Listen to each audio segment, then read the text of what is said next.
Yo, what's going on, guys? Welcome back to Sword of Convallaria. Now, in today's video, I wanted to talk about two epic units that I feel like they're absolutely insane. Now, the last time I made a video on this game was, I think, 2 days ago, and you guys were questioning me, am I going to continue making content on this game? Well, I told you guys, if I enjoy this game, I'm gonna continue making content on it. If I don't make a video in like 10 days, then I dropped it. So as you guys can see, I made another video which proves that I am enjoying the game so far. So when we take a look at the game, my account is still kind of destroyed. It's still bricked up. Pause.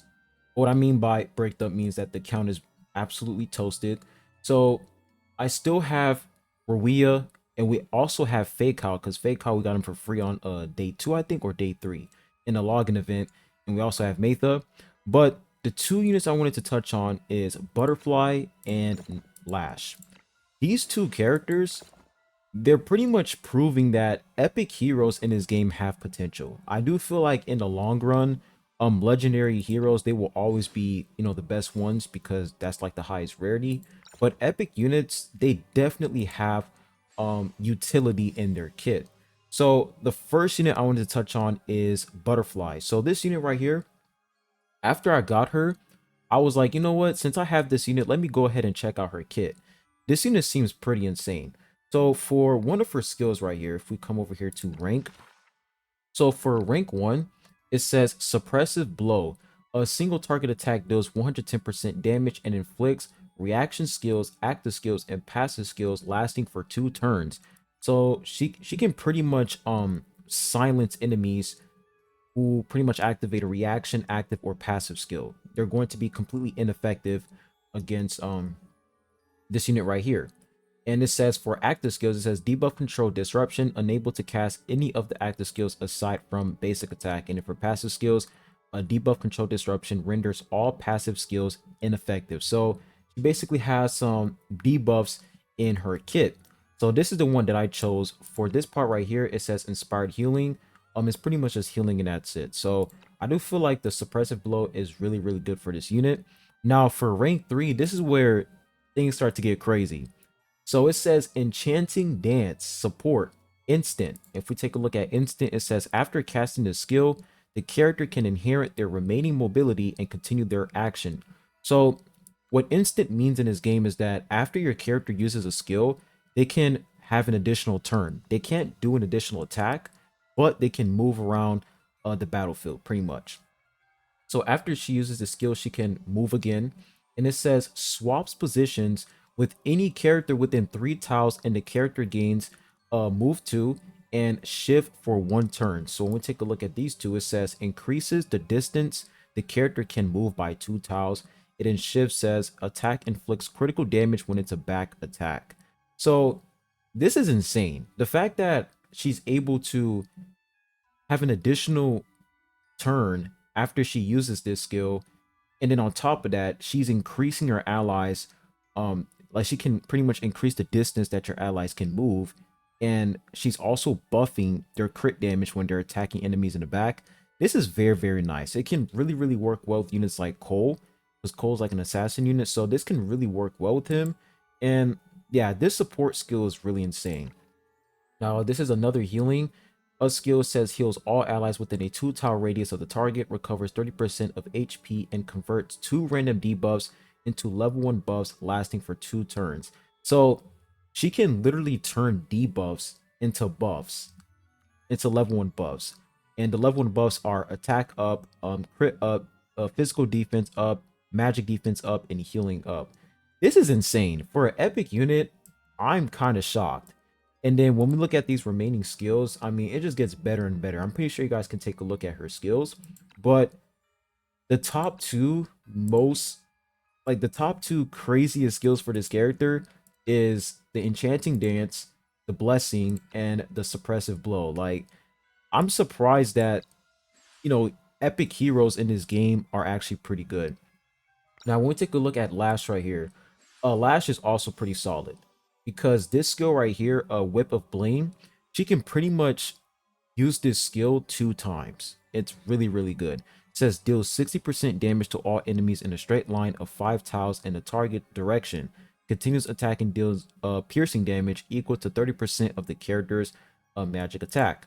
Now, when we look at her remaining skills, so I activated this right here because this skill has a shield break. And when we take a look at shield break, it says cannot be blocked, increases attack by 15% when attacking enemies with shield. So this is definitely good for sure. And then her other skills, it says inflicts life loss equal to 50% of magic attack to all enemies within a 2 tile radius of the target, and inflicts healing received down. So she also has decreases healing taken by 50%, which is really good. I feel like the healing received debuff is going to be good long term because you're going to have enemies who they're going to receive ridiculous healing from their allies, and it's going to be very hard for you to eliminate them unless you have like an assassin unit. And the fact that she's able to decrease healing taken, really good. And then for this part right here, it says magic defense boost. Grants magic defense to an immunity to disrupt to all allies within the target location, lasting for 2 turns. So she's buffing up your allies' magic defense, and she's making them immune to certain debuffs, which is insane. And then for these 2 skills right here, it just gets crazier. So for epic heroes, if you guys end up getting these 2 characters, don't be afraid to use them. They are actually really good. Of course, legendary characters, they're always going to be better than epic heroes. Oh, I think we just entered another day. What time is it? Oh, it's 12 o'clock right now. I think this is day 5. Well, that's crazy. I did not expect that. But when we take a look at, legendary units in this game, exit out. Legendary units, they will always be better than epic heroes. That's just a fact. But epic heroes definitely have utility, and I do feel like using epic heroes long term is pretty wise. And what's also good is the fact that you're gonna get a ton of copies of epic heroes. For Crimson Falcon, I already got her to rank 3. I'm pretty sure you get a lot of copies of her when you progress through the story. But when you're summoning for legendary heroes, you're gonna get a lot of copies of epic heroes. So epic heroes definitely have utility, and I'm going to come over here to the story. I'm currently in chapter 1, definitely have to progress it a lot further, but I'm going to show you guys a quick example. So can we replay some of these fights? Okay, I'm going to replay this right here for you guys. Actually, I think this fight we can't really showcase any epic heroes because we had to use specific unit, but this is the fight I want to replay. So I'm going to put this in auto mode, and you guys are going to see how insane these units are. So let's go ahead and deploy. We're going to enter auto battle real quick. So let's skip all that nonsense. Okay, auto battle. Okay, here we go.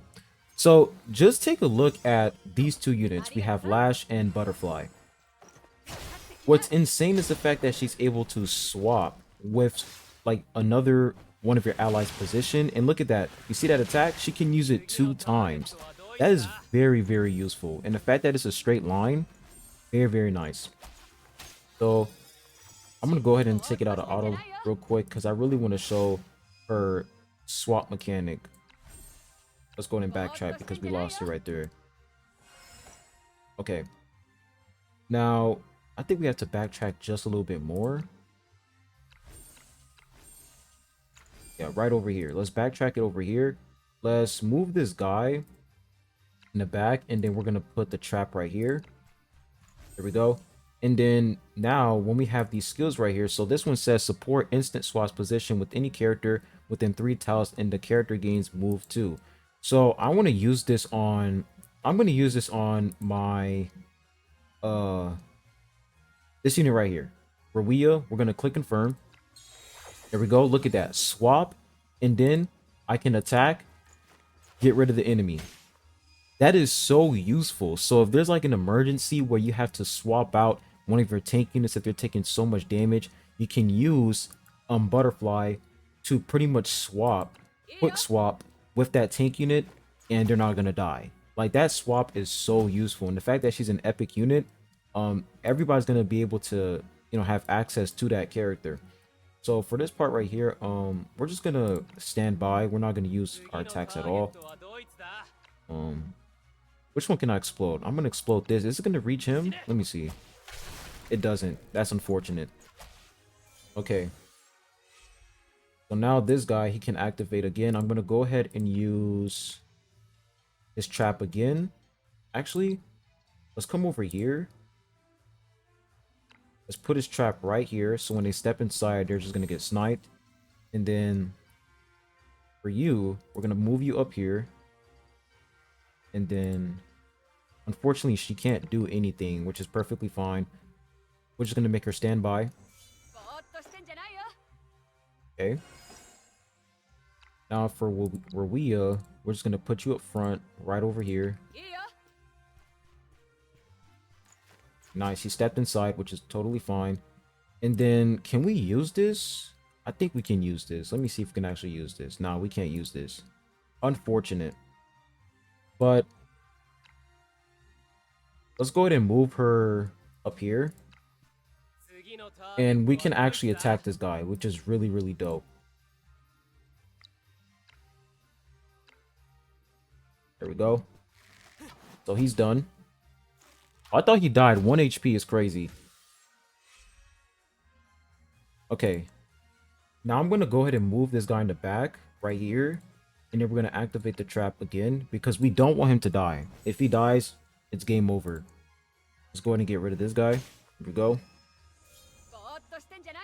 And then let's move up Ruia.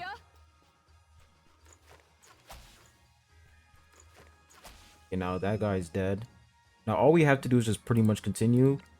Just keep moving around and we win this match. So you guys see exactly what I'm talking about. The utility for these two epic units, it's very, very good. They definitely have potential long term. Why can't this guy attack? That is really, really interesting. We're just going to put his trap down right here. We're going to put the trap down. And then... Can she quick swap at a long range? I don't think she can. We already used the quick swap. It's at cooldown right now. Okay, now let's move you up right here. Hopefully that guy doesn't attack. Nice, there it is. So that's just just a quick example. Wait, there's no way. Do I have to continue this fight? I remember I had to just defeat those enemies and that was it. I did not remember us having to fight these guys over here. That's annoying. Let's just move this guy up front. So we have to move him away. Yeah, we have to move this guy away. Oh snap. Okay, we are in trouble, guys. We're just gonna move him really, really far away so that they won't attack him at all.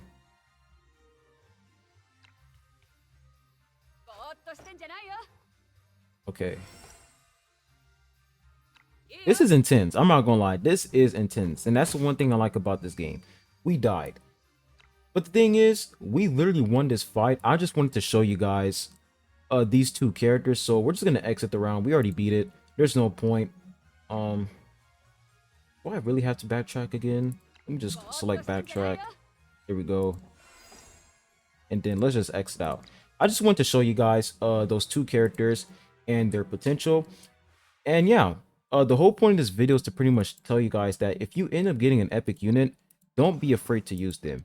Read their kit, see if they actually have utility, and if they can do things like, you know, quick swap with other units, you know, buff attack, buff damage, they definitely have potential. So Butterfly and Lash, are they overpowered characters? No, they're not overpowered. But I do feel like these units are definitely free to play friendly, and they're really, really strong, really, really powerful. Her passive right here, her trait, it says increases attack by 6%. At the end of the turn, grants 1 level 1 buff to 2 random allies within 2 tile radius. And for the level 1 buff, this is what you can pretty much get. So they are definitely useful for sure. Let me look at her trait. It says after attacking, additionally deals 50% of magic attack as piercing damage.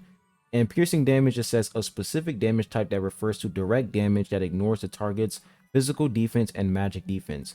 So piercing damage is actually pretty good because it ignores the enemy's magic and physical defense. It's like, I forgot what it was called, but I think it's I forgot what it's called, but piercing damage, pretty solid. So these two characters, I'm definitely gonna invest in them. They are really powerful, really, really strong epic units.